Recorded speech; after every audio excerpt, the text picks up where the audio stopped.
અસામાજિક તત્વોના ઘરે દાદાનું બુલડોઝર ફરી વળ્યું। ગેરકાયદે દબાણ પર દાદાનું બુલડોઝર ફરી વળ્યું।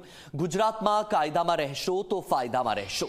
રખિયાલના ગુંડા ફઝલના ઘરે બુલડોઝર ફરી વળ્યું। પોલીસને છરો તલવાર બતાવનાર આરોપીના ઘરે બુલડોઝર ચાલ્યું।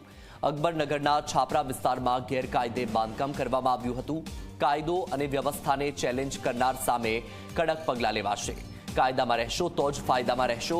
2 કમર્શિયલ અને 1 રહેણાંક દૂર કરવાની કામગીરી કરાઈ।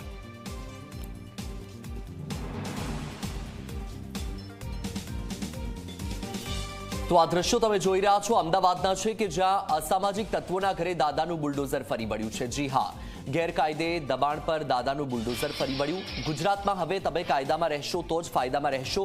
આ શબ્દ તમે ઘણી વખત સાંભળ્યા હશે, પછી ગૃહ રાજ્યમંત્રી હોય કે પછી મુખ્યમંત્રી હોય, તમામના મોઢેથી તમને આ શબ્દ સાંભળવા વારંવાર મળ્યા હશે। અને હવે કાર્યવાહી પણ એ જ રીતે કરવામાં આવી રહી છે। દ્રશ્ય તમે જુઓ, રખિયાલના ગુંડા ફઝલના ઘરે બુલડોઝર ફરી વળ્યું છે। આ ગુંડાએ પોલીસને છરો અને તલવાર બતાવી હતી।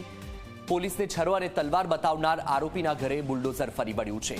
જનતાને ગુંડા હેરાન કરશે તો હવે દાદા નહીં છોડે। તો ફઝલના ગેરકાયદે ઘર પર બુલડોઝર ફરી વળ્યું છે। જનતાને જો ગુંડા હેરાન કરશે તો હવે દાદા નહીં છોડે। કાયદામાં રહેશો તો જ ફાયદામાં રહેશો। ગુંડાઓના ઘરે દાદાનું બુલડોઝર ફરી વળ્યું છે। આ દ્રશ્ય તમે જુઓ કે ઘરને જમીનદોસ્ત કરી દેવામાં આવ્યું છે। સાથે જ 2 કમર્શિયલ અને 1 રહેણાંક કે જે દૂર કરવાની આ કામગીરી કરાઈ। તે દ્રશ્યો ઝી 24 કલાક તમને બતાવી રહ્યું છે। આરોપી ફઝલે એએમસીની જમીન પચાવી પાડી હતી, જ્યાં આ ડિમોલિશન હાથ ધરાયું।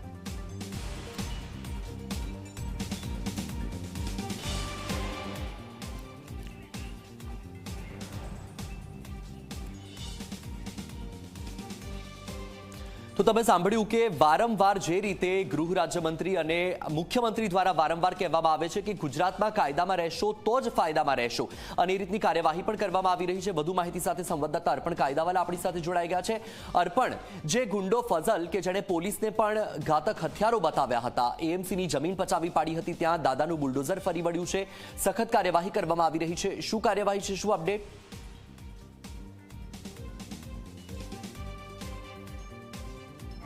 વત્સલ, હાલની વાત કરીએ તો ડિમોલેશનની કામગીરીનો અંતિમ તબક્કો ચાલી રહ્યો છે। કહી શકાય કે આ કામગીરી પૂર્ણતાના આરે છે। સીધા દ્રશ્યો જ મારી પાછળની તરફના બતાવીશ। આપ જોઈ શકો છો, સવારે જ્યારે ઝી 24 કલાક અહીંયા ઉપસ્થિત હતું ત્યારે આ જગ્યા ઉપર આખો કોમર્શિયલ શેડ હતો કે જે મ્યુનિસિપલ કોર્પોરેશનની માલિકીની જમીન ઉપર ગેરકાયદેસર ઊભો કરવામાં આવ્યો હતો ફઝલ શેખ દ્વારા, કે આ જ આરોપી, આ જ શખ્સ કે જેને પોલીસને તલવાર અને છરો બતાવી પરમ દિવસે મોડી રાત્રે ભગાડી દીધી હતી। તે બાદ પોલીસે તમામ આરોપીઓને પકડી પાડ્યા। ગઈકાલે તેમનું સરઘસ કાઢ્યું, પરંતુ પાછળથી માલુમ પડ્યું કે કોર્પોરેશનની જમીન પચાવીને બેઠા છે। એટલે આપ જોઈ શકો છો, અહીંયા કોમર્શિયલ શેડ હતો, પાછળની તરફ પણ હજી જે જેસીબી છે તે પોતાની છેલ્લા તબક્કાની કામગીરી કરી રહ્યા છે, કારણ કે ત્યાં પણ એક રહેણાંક મકાન હતું ને તેની અંદરની તરફ ગલીમાં જતાં પણ એક રહેણાંક મકાન હતું। એટલે તમામને જમીન દોસ્ત કરી દેવામાં આવ્યા છે। અને આ કામગીરીથી આ ફક્ત આ એક વિસ્તાર નહીં, સમગ્ર રાજ્યમાં મેસેજ આપવામાં આવી રહ્યો છે ભાજપ શાસિત સરકાર દ્વારા,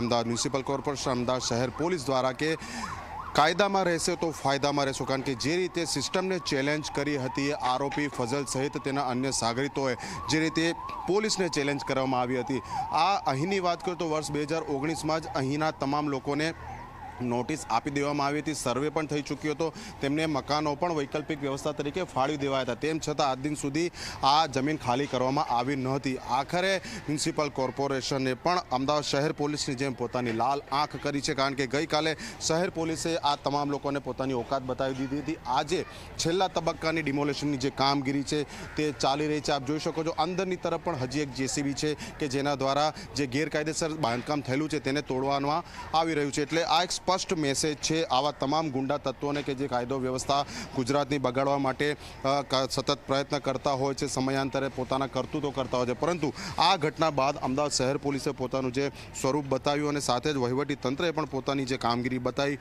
હવે જોવાનું એ રહે છે કે આ કામગીરી બાદ અન્ય જે લુખ્ખા તત્વો, ગુંડા તત્વો છે કે જે સતત સિસ્ટમને ચેલેન્જ કરતા આવ્યા હોય છે, તેમની વર્તણૂકમાં કોઈ ફરક પડે છે કે કેમ, પરંતુ આજની આ કામગીરી એક સ્પષ્ટ ચોક્કસ સંદેશ આપવા માટે પૂરતી છે। જી બિલકુલથી અર્પણ, આ એક અસામાજિક તત્વોને મોટો સંદેશ છે કે જો તમે ગુજરાતમાં રહેશો તો કાયદામાં રહેશો તો જ તમે ફાયદામાં રહેશો. ત્યાં ડિમોલિશનની કામગીરી કરવામાં આવી છે. એ ડિમોલિશનની કામગીરી બાદ ત્યાંના જે સ્થાનિક લોકો છે અને આસપાસના જે લોકો છે તેમના તરફથી શું પ્રતિક્રિયા મળી?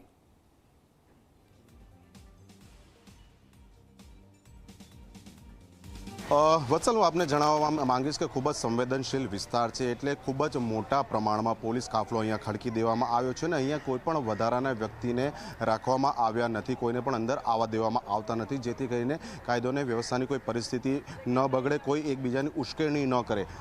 દ્રશ્યો આપને બતાવવાનો પ્રયત્ન કરીશ. આ જે ડેમોલિશન ચાલી રહ્યું છે, અંદરની તરફ જે લોકો ઊભા છે તે પોલીસ તંત્ર અને અમદાવાદ મ્યુનિસિપલ કોર્પોરેશનનો સ્ટાફ છે. એટલે અહીંના જે આસપાસના સ્થાનિક રહીશો છે તેમને પણ સુરક્ષિત રીતે પોતાના ઘરમાં રહેવા માટેની જ સૂચના આપવામાં આવી છે. એટલે કોઈ પણ પ્રકારની ઉશ્કેરણી ન થાય, કોઈ એકબીજાને ઉશ્કેરે નહીં, તે માટે કોઈની પણ પ્રતિક્રિયા પણ કોઈ અહીંયા આપવા દેવાનો પ્રયત્ન પણ નથી કરવા દેવામાં આવ્યો. એટલે સીધી કામગીરી લગભગ 3:30 વાગ્યાની આસપાસ એએમસીની મશીનરી આવી પહોંચી હતી અને તે પૂર્વે તમામ આસપાસના વિસ્તારોમાં ચુસ્ત પોલીસ બંદોબસ્ત ગોઠવી દેવામાં આવ્યો હતો. એટલે લગભગ 1.5 કલાકનો સમય થયો છે અને આ 1.5 કલાકના સમયમાં તમામ જે ગેરકાયદેસર બાંધકામ એએમસીની જમીન પર આ આરોપીઓ દ્વારા કરવામાં આવેલા હતા તેને જમીનદોસ્ત કરી દેવામાં આવ્યા છે. એટલે હજી પણ કેટલાક વિવાદિત બાંધકામો જે છે જે એએમસીની જમીન પર થયેલા છે, એટલે તે અંગેની કામગીરી જે છે તેને દૂર કરવાની નોટિસો આપવાની તે આગામી દિવસોમાં કરવામાં આવશે. પરંતુ આજની આ કામગીરી બાદ એક મેસેજ સ્પષ્ટ આપી દેવામાં આવ્યો છે કે સિસ્ટમની સામે પડશો, એટલે કે કાયદો વ્યવસ્થાને ચેલેન્જ કરવાના પ્રયત્ન કરશો તો તેમની સામે કડકમાં કડક કાર્યવાહી કરવામાં આવશે. વત્સલ, બિલકુલથી અર્પણ, જે રીતે તમે કહ્યું કે મોટી સંખ્યામાં ત્યાં પોલીસનો કાફલો ખડકી દેવામાં આવ્યો છે, તો ત્યાં ઉપસ્થિત કોઈ પોલીસના અધિકારી કે ઉચ્ચ અધિકારી હોય તો શક્ય હોય તો તેમની સાથે પણ વાત કરવાનો પ્રયત્ન કરીશું. આ આખી જે કાર્યવાહી છે તેને લઈને તેમનું શું કહેવું છે?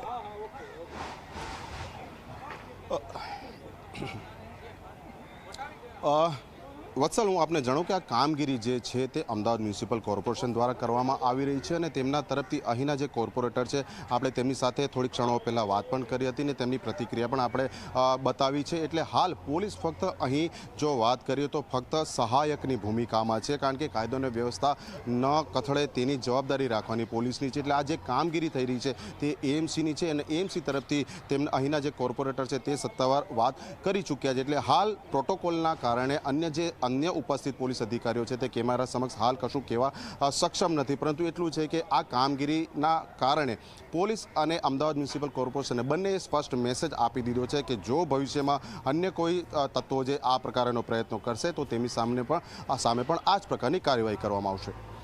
બિલકુલ અર્પણ, આપ જોડાયેલા રહેજો, આપની પાસેથી અપડેટ મેળવતા રહીશું. તો તમે જોયું કે અત્યારે સઘન કાર્યવાહી કરવામાં આવી રહી છે, ડિમોલિશનની કામગીરી ચાલી રહી છે. રખિયાલનો ગુંડો ફઝલ કે જેણે પોલીસને અને સિસ્ટમને ચેલેન્જ આપી હતી અને હવે તેની જે ગેરકાયદે તેણે દબાણ કર્યું હતું રહેણાંક અને કમર્શિયલ, ત્યાં દાદાનું બુલડોઝર ફરી વળ્યું છે. આ એક્સક્લુઝિવ દ્રશ્યો ઝી24 કલાક તમને બતાવી રહ્યું છે. આરોપી ફઝલે એએમસીની જમીન પચાવી પાડી હતી. અકબરનગરના છાપરા વિસ્તારમાં ગેરકાયદે બાંધકામ કર્યું હતું અને આ જે બાંધકામ કરવામાં આવ્યું હતું ત્યાં હાલમાં ડિમોલિશનની કામગીરી ચાલી રહી છે. અંતિમ તબક્કાનું ડિમોલિશન ચાલી રહ્યું છે. તમે જુઓ કે ત્યાં 2 જેટલા જેસીબી કાર્યરત છે અને જે આ ગેરકાયદે બાંધકામ કરવામાં આવી રહ્યું છે તેને જમીનદોસ્ત કરવામાં આવી રહ્યું છે. અનેક વખત આ રીતે અસામાજિક તત્વોને ચેતવણી આપવામાં આવી ચૂકી છે કે જો ગુજરાતમાં રહેશો અને કાયદામાં રહેશો તો જ ફાયદામાં રહેશો, પરંતુ વારંવાર અસામાજિક તત્વો દ્વારા ગુંડાગીરી કરવામાં આવે છે, ગુંડાગર્દી કરવામાં આવે છે, પોલીસને અને સિસ્ટમને ચેલેન્જ આપવામાં આવે છે અને જાણે કાયદાનો કોઈ ડર નથી તે પ્રકારની સ્થિતિ વારંવાર સામે આવતી હોય છે. તે જ પ્રકારની સ્થિતિ રખિયાલના ગુંડા ફૈઝલે પણ ઉત્પન્ન કરવાનો પ્રયત્ન કર્યો હતો અને હાલમાં તમે જુઓ તમારી ટીવી સ્ક્રીન પર તમને અલગ અલગ 2 દ્રશ્યો જોવા મળી રહ્યા છે. એક તરફના દ્રશ્ય તમે જુઓ કે જે આરોપી પહેલા દાદાગીરી કરતો હતો તેને પોલીસે બરાબરનો પાઠ ભણાવ્યો છે, તેને દંડાવાળી કરી છે, તેને હવે ચાલવાનું પણ હોશ નથી રહ્યો અને જે હકીકતમાં કાયદો અને વ્યવસ્થાને વ્યવસ્થિત રીતે ચલાવવા માટે જરૂરી પણ છે તેવી કાર્યવાહી કરવામાં આવી રહી છે. આ એક્સક્લુઝિવ દ્રશ્યો ઝી24 કલાક તમારા સુધી પહોંચાડી રહ્યું છે. એક તરફ આરોપીને દંડાવાળી કરીને સબક શીખવવામાં આવ્યો છે તો બીજી તરફ આ આરોપીએ જે ગેરકાયદે દબાણ કર્યું છે એ દબાણ પણ હટાવવાની કામગીરી કરવામાં આવી રહી છે. 2 કમર્શિયલ અને એક રહેણાંક જે મકાન છે